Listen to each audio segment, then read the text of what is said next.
इस संदर्भ में मेरे और कांग्रेस पार्टी के और हर हिंदुस्तानी के जो मेहनत करके अपने परिवार का पेट पालता है, उसके 4 सवाल है। मेरा पहला सवाल है कि क्यों आपने प्रॉपर प्लानिंग नहीं करी? क्यों भंडारण की व्यवस्था होते हुए भी हमारे आलू को, और छोटा मोटा अमाउंट नहीं, 1.25 लाख टन आलू को आपने देश के बाहर क्यों इसको एक्सपोर्ट करने की इजाजत दी, जबकि हमारे पास भंडारण था? मेरा दूसरा सवाल है कि जब प्याज हमने इंपोर्ट किया था, और टोटल जो प्याज इंपोर्ट किया था वो 46,000 टन किया था, उसमें से 70% कैसे खराब हो गया? किसको आप किसके लिए कीमतें बढ़ाना चाहते हो? हम आम व्यक्ति हिंदुस्तान का जेब ढीली करके आप किन लोगों की जेबें भरना चाहते हो?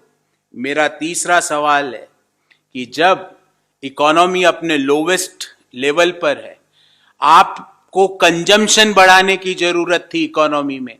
हमने तो बार बार मांग की लोगों के हाथ में पैसा दो, पर आप तो जो उनकी जेब में पैसा है उनको भी कीमतें बढ़ा बढ़ा के निकाल रहे हो। क्या इससे कंजम्पशन बढ़ेगा इकोनॉमी का? इससे कंजम्पशन नहीं बढ़ेगा, इससे तो कंजम्पशन और कम होगा, और कंजम्पशन और कम होगा तो नौकरियां और जाएगी। जब ऑलरेडी देश में अनएम्प्लॉयमेंट रेट लगभग 8% के आसपास है, उस समय आप इस तरह के निर्णय लेके क्या करना चाहते हो?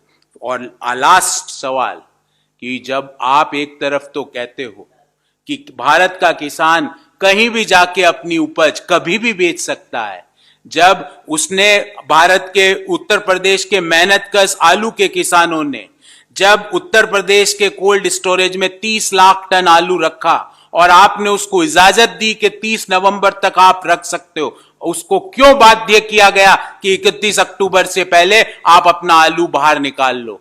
इसका मतलब आप बढ़ी हुई कीमतों का फायदा उत्तर प्रदेश और देश के मेहनतकश किसानों को नहीं देना चाहते हो। तो मेरा अंत में मैं यही कहना चाहूंगा कि माननीय मोदी सरकार और देश के वित्त मंत्री जी को कि ये जो आपकी जो ब्लैक मार्केटर्स को जो बचाने की जो स्कीम है, जिसको जीडीपी पार्ट 2 कहा जा रहा है, जिससे आम लोगों की जेब ढीली हो रही है और सूट बूट वाले दोस्तों की जेब को भरने का जो कार्यक्रम है, उसको तुरंत प्रभाव से बंद करें। और जो आवश्यक चीजें जैसे कि दालें हैं, हरी सब्जियां हैं, आलू प्याज हैं, रेलवे का भाड़ा है, बैंक के चार्जेस हैं, इस समय इन बढ़ोतरियों को, जो कि 10 साल के आलू हाईएस्ट स्तर पे चले गया, हाईएस्ट बढ़ोतरी है पिछले 130 महीनों की आलू में, 10 साल से भी ज्यादा, 147% और 143% से आलू और प्याज की कीमतें बढ़ रही हैं। इसको तुरंत प्रभाव से कंट्रोल किया जाए, अन्यथा हालात क्या है? बढ़ाना था जीडीपी ग्रॉस डोमेस्टिक प्रोडक्ट को +10%, बढ़ा दिया आपने फूड इन्फ्लेशन को +10%, बढ़ाना था आपको देश में एम्प्लॉयमेंट को, आपने बढ़ा दिया देश में अनएम्प्लॉयमेंट को। मैं पूछना चाहता हूं सरकार से कि जब आलू का भंडारण 2018-19 में 238 लाख टन आलू का भंडारण हुआ, तो वो 2019-20 में 214 लाख टन क्यों रह गया? मतलब देखिए, भंडारण की हमारे पास जगह है, क्योंकि 18-19 में हमने 238 लाख टन किया, 19-20 में हमने 214 लाख टन ही भंडारण किया, और भंडारण की जगह हम हमारे आलू को हमारे भंडारों में नहीं रख रहे, उसको एक्सपोर्ट कर रहे हैं। मतलब क्या है? सूट बूट वाले दोस्तों को, जो ब्लैक मार्केटिंग करने वाले लोगों को फायदा पहुंचाना, वो भी ऐसे समय जब लोगों की नौकरियां जा रही है, जब जीडीपी औंधे मुंह गिर रही है, जब हर जगह सैलरी कट की खबरें आ रही है, जब देश फेस्टिव मूड में है, उस समय देश के लोगों के ऊपर इस तरह का कुठाराघात। मैं पूछना चाहता हूं, सारे आंकड़े हैं, और जो अब अगला आंकड़ा दे रहा हूं वो एग्रीकल्चर मिनिस्ट्री का आंकड़ा है, भारत सरकार की। मैं पूछना चाहता हूं कि जो एग्रीकल्चर मिनिस्ट्री का आंकड़ा है कि देश ने जनवरी 2020 में 46,000 टन प्याज का इंपोर्ट किया था, उसमें से 32,000 टन मतलब 46 में से 32, मतलब 70% प्याज मार्केट में ही नहीं आया। उसको यह कह के रफा दफा कर दिया गया कि यह खराब हो गया। अब भंडारण हमारे यहां 70% आप इंपोर्ट जो प्याज का करते हो वो आप मार्केट में ही नहीं देते हो। इसके पीछे क्या राज है बताइए ना।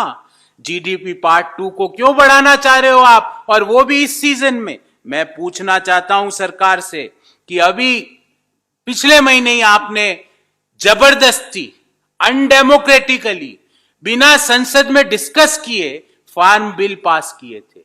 और क्या कहा था फार्म बिल के ऊपर माननीय प्रधानमंत्री जी ने। बाकी माननीय एग्रीकल्चर मिनिस्टर कौन है वो तो देश को पता ही नहीं, पर माननीय प्रधानमंत्री जी ने क्या कहा था कि किसान अपनी फसल कभी भी कहीं भी जाकर बेच सकता है। मैं उनसे एक सवाल पूछ रहा हूं, और ये सवाल किसान भाइयों की ओर से है सरकार से सवाल, कि जब उत्तर प्रदेश में जब टोटल जो 30 लाख टन आलू पड़ा था भंडारों में, जिसको आपने कहा था कि आप 30 नवंबर तक उसको भंडारण कर सकते हैं, स्टोरेज में 30 लाख टन आलू को रख सकते हैं, आपने उसकी तिथि 30 नवंबर से घटा के 31 अक्टूबर क्यों की? जो किसान को कहा गया आप आलू 30 नवंबर तक रख सकते हो, उसके तहत किसान ने, उत्तर प्रदेश के मेहनत कश किसान ने 30 लाख टन भंडारण किया उत्तर प्रदेश के वेयर हाउसेज में। वो आपने 30 लाख टन जो आलू वहां पड़ा था उसकी डेट को 30 नवंबर से हटा के 31 अक्टूबर क्यों कर दिया? इसका मतलब आप नहीं चाहते कि बढ़ी हुई कीमतों का फायदा किसान को मिले। एक तरफ तो 1 महीने पहले ही आपने कहा था इन फार्म बिल से कोई भी किसान कहीं भी जाकर कभी भी अपनी फसल का दाम निश्चित कर सकता है, उसको इस तरह बाध्य क्यों किया जा रहा है? इसलिए किया जा रहा है कि बढ़ती हुई कीमतों का फायदा सिर्फ सूट बूट वाले आपके दोस्तों को मिले, अन्नदाता किसानों को नहीं मिले।